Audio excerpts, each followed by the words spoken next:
Welcome to Berlindian's Founder Spotlight series. Today we have with us Praneel Redlapalle, founder and CEO of Urban Ground, a startup that solves for residential rental challenges in Germany. Welcome, Praneel, to the show. Thank you, Saumya, for having me over here. Praneel, tell us more about your startup. So, I'm the founder and CEO of Urban Ground. What basically Urban Ground does is home rentals, probably like everybody here in Germany, would know the issues as a tenant. Finding is a problem, the number of applications that you would have to do. And I faced exactly the same thing when I moved in as well. Let me tell you my personal story. I moved to Germany in 2014. And I basically was interviewing for a fintech company. I got a job offer to join them. And of course, I had a job offer, and they said, okay, now you can come and join, and so on and so forth. I'm originally from Bangalore, India. I'm from a software engineering background. I'm not from real estate. And the very first thing, once you have an employment contract in hand, is you need to look for a house. Absolutely. Right? And I asked my HR, okay, where do I look for? So they gave me these names, Emo Scout, Emo Where, go there and apply. Applied. I went there, did a detailed search, on minute details, and I applied for 5 apartments, right? And then I didn't get any response. Yeah, and everything was in German, I suppose. And everything was in German. Yeah. I applied for it. Yeah.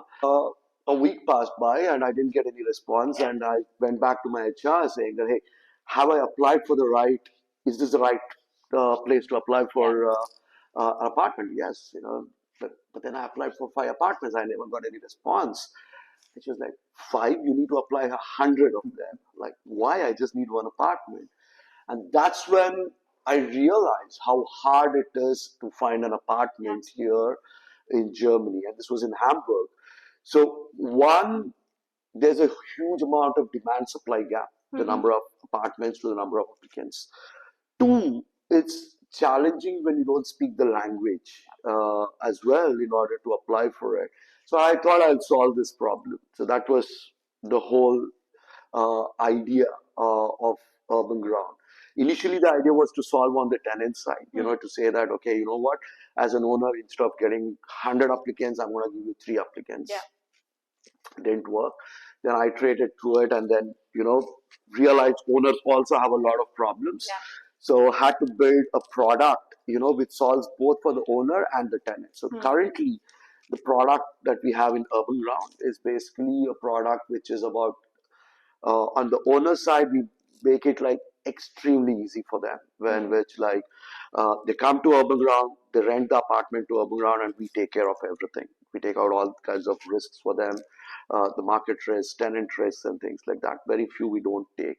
And on the tenant side, we make it as easy as booking a hotel room, right? Yeah. So come in, we accept documents from every country on earth, we speak multiple languages, everything is digital, and that's basically what Urban Ground does. We currently manage close to 1,000 apartments across Berlin, Frankfurt, and Hamburg. However, it's a very operational business, Very intensive. Very intensive. Yeah. 110 steps. That's where our core thing is we have automated a lot of things, and now AI is helping us. And now we have just built a new product. Whatever the product that we were using internally on our own portfolio, we have just productized it, and now we are launching it to the entire European market. Germany first, and then pan-Europe. What is it called? So it's called as Nimmi AI. Nimmi AI. Yes. So our hypothesis is that rental operations is very, very complex. It's nuanced, highly regulated, compliance. One bot doesn't help. One agent also doesn't help to solve the end-to-end operations. So we believe that 28 specialized agents are required, in order to solve the operations end-to-end, right? It's something like if you're running a real estate operations, you need to have different departments. You need to have team leads. Then you have individual performers, and they have tools that they work with. So it's the same entire org structure as agents, where every agent is a specialized one. It has a team leader / orchestrator, right, which does that. So we are building this for pan-Europe. Just launched Nimmi AI. which is only for the lettings, a small part of it. And it's been 2 weeks and we're seeing good traction over there. That's amazing. Point of time did you realize that this issue wasn't just your personal pain point and it does have a massive market in Germany? So, as said, I initially knew only from a tenant's perspective because all of us are tenants. And today, also, if you see in the market, all the products, 99 out of 100 products are based on the tenant. I'm going to create a wallet for you as a tenant. You can apply for multiple ones, or I can, so on and so forth. Because most people are tenants, right? So that's what I went out with as well. Who tells you whether it's right or wrong? Talking to the customer, right? So that's the very first thing that I did. After moving to Berlin in 2017 from Hamburg, the first thing that I did was I spoke to 300 property owners, both institutional and private ones. And when I started selling about like these three qualified people that I'm going to bring to your doorstep, the response was like, look, I've been doing this for the last 10 years, 20 years, 30 years. Who are you as a young startup to come and tell me and educate me what to do, how to do? So nobody bought that, right? But then in the process of talking to them, what I realized with the owners, because to have the demand, you need to create the supply. It's a typical marketplace problem, right? In the conversations, what was clear was with the owners, okay, you know what? Yes, I care about like having the right tenants and all of that stuff. But also what I care about is that the tenants are paying me the rents on time. This is one crucial. The other thing that I care about is like I don't have to deal with the operations because I bought this asset as my retirement income, or I bought this as a passive income generation, right? But it's not that. It's like a lot of active work that's involved in order to generate this income. So that's where I realized, okay, you know what? If I need to win this market, I'm not won the market, just to be clear. Not even achieved 0.1% of what we aimed to get at. But in order to do that, we had to solve for the owner, right? And, this was the thing which worked with the owner who said, okay, you know what? With us, the asset is going to work as a passive income generating asset, the way a real estate asset needs to behave. Tenant side was a much easier one, more operationally complex one, right? Even today we are trying to solve that. It's still 20-30% of that is still unsolved even today. But on the owner side, this was the thing that really worked. That's when we realized that, yes, now I have a product market fit, because on the owner side, you have this, on the tenant side, you have this. Now we can go and scale this. So your suggestions to anyone who's trying to find that product market fit is to speak to the customer, get as much data as possible. Anything else that you want to No, add? that's it. Just, I mean, even today after 9 years, I'm still doing the same thing. The Nimmi AI that I just spoke about. We've launched it like 2-3 weeks back, this product. We haven't still really announced it publicly. The reason being, every single owner that is signing up with us, I'm going on a call with them, I'm speaking to them, I'm shadowing them. Every single day, my team has like one single motto, right? We want to ensure that it doesn't matter, it's 1, 5, 10 owners. We want to ensure that these 5, 10 owners are successful. And we're going to do everything possible, scalable, non-scalable. We're going to think about it later, right? Is this scalable? Is this approach that I'm taking scalable? First step is to ensure that this individual or this customer of ours is successful. And what all do I need to make in order to make this person successful? Then go back and figure out, okay, what's the scalable part, what's the non-scalable part, and things like that. So we right now in that journey, once again. And that's the most important thing for every single entrepreneur, because at the end of the day, these are the guys who are paying you, right? And you need to ensure that they're successful. So that's where time needs to be spent. And the insights that you get, after every conversation is immense, because you're also so involved into your own product, into your own hypothesis, into your own ideology and things like that, you stop seeing from the other perspective. Absolutely. So, Yeah. and the user has to tell you that. Yeah. And no survey is going to tell you that. Yeah. Right? Just talking to the owner is the only way that you would know. Yeah. So your customer success is your success. Exactly. Yeah. Right. So and build a product around that. Yeah. Yeah. Okay. Right. Wonderful. Praneel, you had a very flourishing career back in India before you moved to Germany, right? Do you think that whatever you learned in the India market has helped you in Germany, and in what way? Because it's a very different market. So was successful and flourishing career, right? You speak more like your mom. My mom always keeps telling me, like you used to drive a car while you were in India, now you're going in a bicycle, right? So she's so sad about it. So yes, my career was in India, but I always worked for the US market. Okay. So other than one company which was just serving the Indian market, I worked also for Airtel, right, Okay. the Bharti Airtel, Right. for 9 months. That was the only Indian market, but everything else was the US market. Mostly was US market. One was European market that I So you worked for. already had experience with international markets. Yes, actually, no experience with Indian market. Yeah. The other way around. And what helped me in that, to be again like, uh, I worked for so my career started at Bharti Airtel, which is a large organization. I don't even know how many 100,000 employees work over there. And soon in my career, I realized that like the smaller the organization that I work for, more the responsibilities I get and more exposure I get. So as and when my career went on for like, I think like I worked for like 10 years, yes, before starting up. I worked for 10 years before starting up. The organizations that I joined became smaller and smaller and smaller. The earlier, the better. It was the last startup that I worked for before moving to Germany.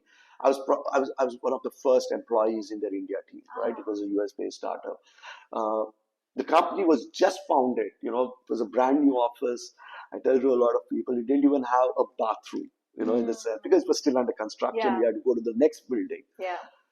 So I went to that level, because it's more about like at the early stages, you get to do everything. Your learning curve is very, very steep.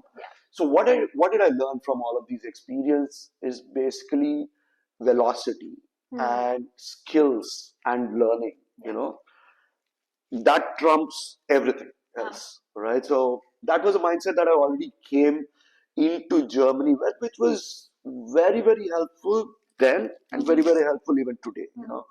That I also tell my team the same thing. That's the only thing that we guys have, which is skills and learning. Never give that up. Yeah, that's very interesting. Did being an immigrant founder advantages or disadvantages, or would you think it's a mix? It's both. I think it's a mix of both. Let's start with the bad part. So the bad part is, of course, I don't speak the language. That would obviously be helpful. So being a local, also you already come with your own network. Yeah. I always keep thinking a lot of times, had I started something in India, right? If you need access to something or someone, it's usually just one or two calls away, right? You know someone who knows someone, right? So you can just get to them. But moving into a new country means you need to build your network, right? So you don't know anyone. You don't, sometimes even simple rules you need to learn about it, but then if you're a local, you already know about it because your friend was doing it, or in dinner conversations you would have heard about it. So it's of course much harder to be an immigrant. But the advantage of being an immigrant is, challenging the status quo, right? Because if you're in the system, uh, you accept things because that's how you've always seen things. So that's how you've always seen how things are working, right? You don't challenge things. It's usually an outsider, usually, right? Who is going and challenging how the status quo works. Yeah, gets a new perspective. Exactly, and as an immigrant, you come with a new perspective because everything's alien for you, and you don't accept things the way they are.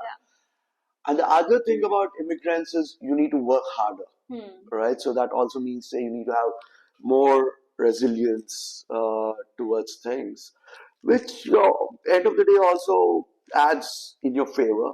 The third thing is actually being a foreigner has been advantageous for me when I go into like any real estate events. I 2 weeks back I was in a trade fair in Frankfurt. It was about like investment managers in real estate. So I was the only brown guy in that event. So of course, then you're already getting the attention. In a sense, not attention. People already know that you exist. Yeah, and also there's a curiosity. There's a curiosity, right? So it works. It's just that figure out like okay, how do you balance that? But I think it's end of the day, if I had to take one side to it, it's advantageous. Wonderful. Also, Praneel, when people build their startups, building their teams, and even finding their own co-founder is very critical step, and you've been through that journey. Any tips that you have? How do one find a good co-founder, and how important is that? See, I can give you a list of things. To be honest, like I've done a lot of wrong things. Tell us. Like it could be about hiring the wrong teammate, or like making a decision too late in the journey. Even after. But to come to the cusp of it, right? The most important thing when you're hiring people is what your gut feeling says. Of course, there's ton of data. Like you're interviewing. I'm not saying don't look at the data. Look at the data. Look at the analytic skills. Interview them, talk to them, meet them, do all of it. But there's never enough data for you, right? And once you've gone through that multiple times, your gut always is saying you something, but then you don't want to listen to your gut because you're too analytical, right? Like, okay, but the data doesn't say so, right? I need more data to do that. What I've now learned is, go through the way everybody goes through everything, but also start trusting your gut. When you meet someone, when you talk to them, like you spend like 3 rounds or 4 rounds of interviews with them, you get a sense. Right? You get a sense, it's the same as like when you're dating as well, right? Like when you're meeting your partner, there's a sense, right? There's all of this, like, okay, whereas you look at everything else, the analytical part, the objective part. I'm talking about the subjectivity part of it. Also, take into consideration this aspect. This is what I've realized lately because everybody does the screening part, right? I think the people who really end up hiring great people, either as a co-founder or as a teammate, end of the day are people who have figured out how to trust their gut or their that thing where which they know I know that this is the right person. Right? So that's what I would say is like initially you will go wrong on that, but start believing in that. Eventually, even I've only started doing this lately, like probably like last year or something. I'm still training on that in order to do it because I still don't believe my gut as much as I believe on the data. Right? But I also need to give importance to the gut and that sort of a thing as well. What are some of the biggest traps that you see early stage founders tend to fall into? It's a two-folded thing. First thing is in general, right? Like I've seen like I even recently met one founder who was asking me that okay, I'm also trying to fundraise at this point in time. I need to showcase XYZ to this VC. Should I build on that or should I build on my customers? So going back to our initial thing about like how do I find the PMF? So it's customer. So build for your customer. Forget like what at least, on the initial stages, right? Like, not initial stage, always. So if you're building for the customer, if you have customers who are willing to pay for your product, customers are only willing to pay for your product if they find value for it. As long as this is happening, everything else is going to follow around that. Say VC, say anything else is going to follow around your traction, right? Of course, it is, very helpful to raise a lot of funds on day one, even without having any traction, not having any paying customers. It helps, maybe not help. I don't know that because I've never been in that situation. Uh, but like, build for your customer, not build for your VC or an investor, anytime. Because end of the day, what your VC wants is also to make returns on it. Absolutely. And who gives you the returns is again your customer. So as long as you're building for the customer, everybody is aligned on that. So that works. So that's in a generic side. On the current day, today, where AI is so relevant, where which you could wipe code a product in a single weekend, right?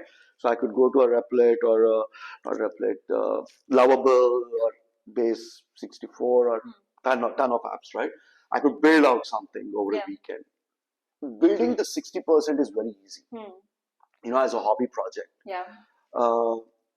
Build it to an extent in which it is production grade, right? Of course, build your MVP, go to the customers, get the feedback, and then based on the customers, get the feedback. And then once you know that, okay, this is what a customer is willing to pay for, right?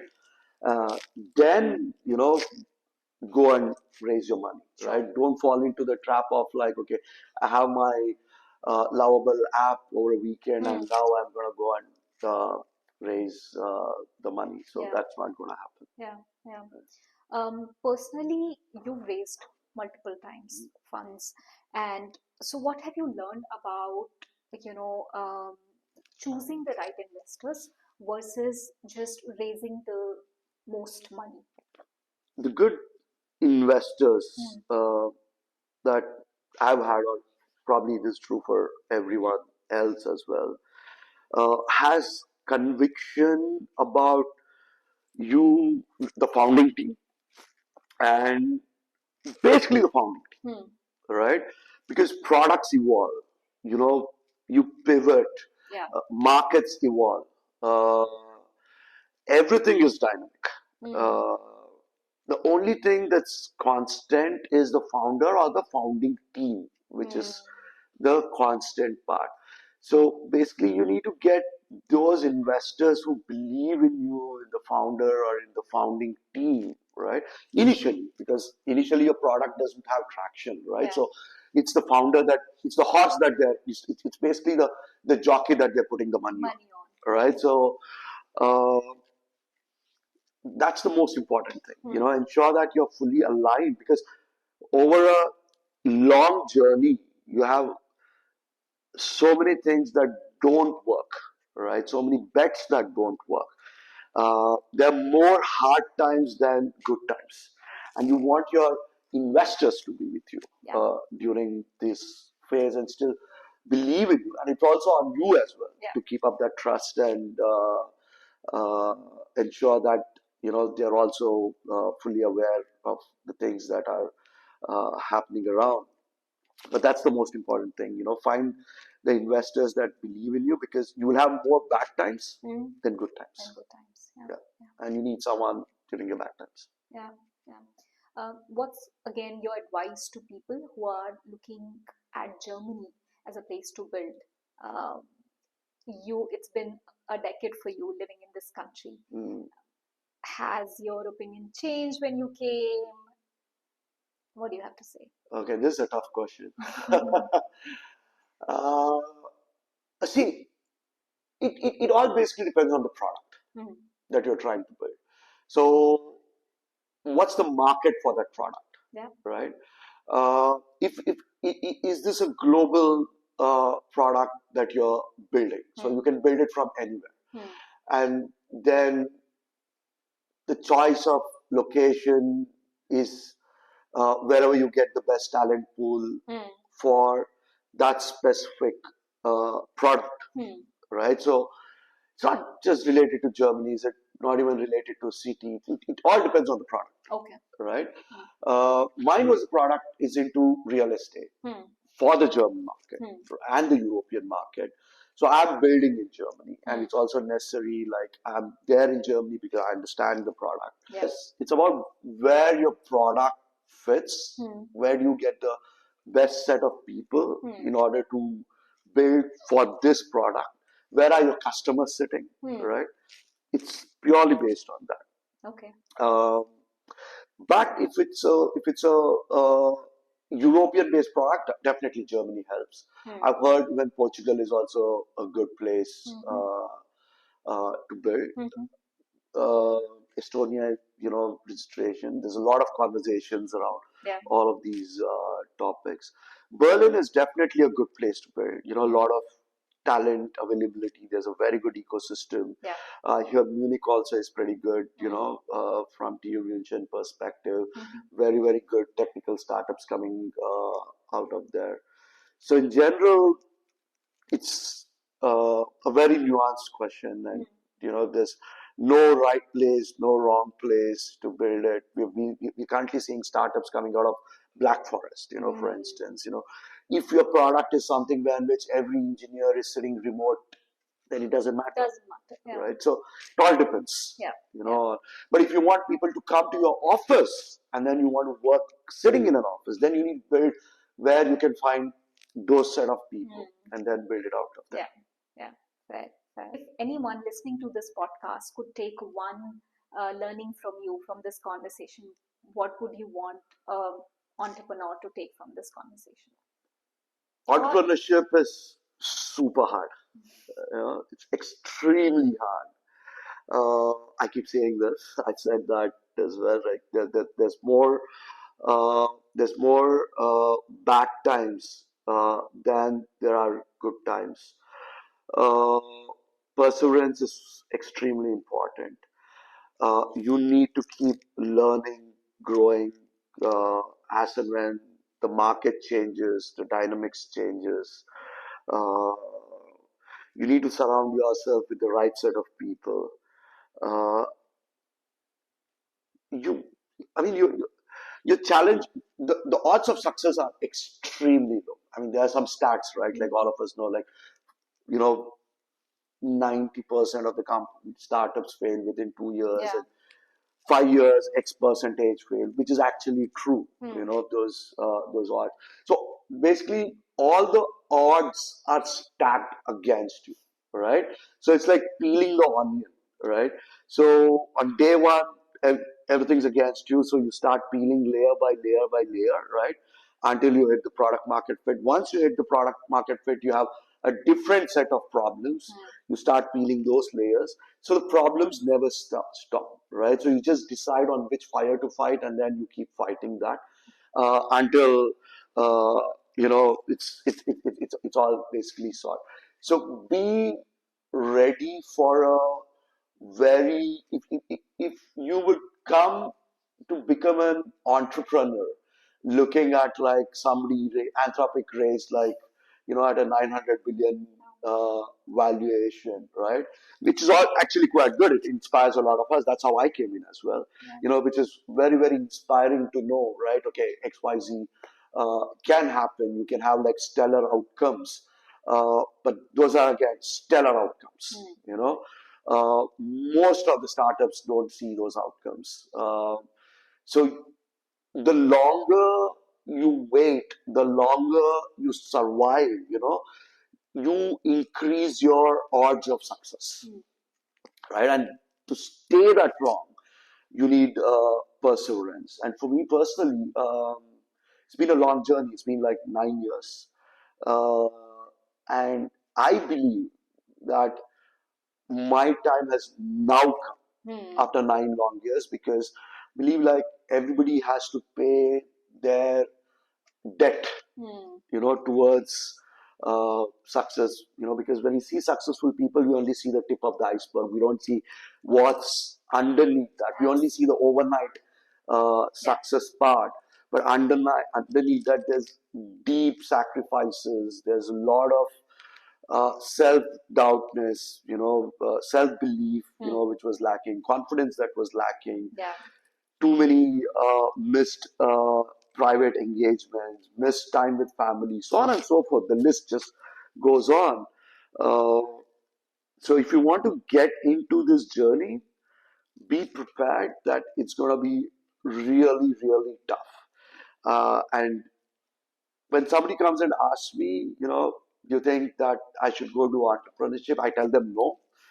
And if they listen to me, then that's the right thing for them. Because for you to get as an entrepreneur, one yes, you need to go through 99 no's. So with one no of mine, if you're willing to not take up entrepreneurship, that's actually the right decision. You shouldn't do that. Yeah. Right? You need to be thick-skinned. Uh, the ability to take rejections needs to be high. Yeah. Right? Learning set, right? And go for the long run. So it's a long journey. That perfectly sums it up that entrepreneurship is not for the weak. You have to go through fair share of struggles and rejections, but you continue and choose to build for a problem that you believe in. Absolutely. One additional point, if I may add, uh, if you are single, then it's well and fine. But if you have a partner, married partnership, you need to also bring your partner into this journey as well. Because that's also crucial, because when you're spending 12, 14 hours on a daily basis, wantingly, unwantingly, you drag your partner into this, right? So you need to have your partner is also a stakeholder, right? And that's not taught enough in entrepreneurs or founders circles on how crucial is your life partner. Wow, that is right? a very valid point. So you need to have a pretty good discussion with your partner as well.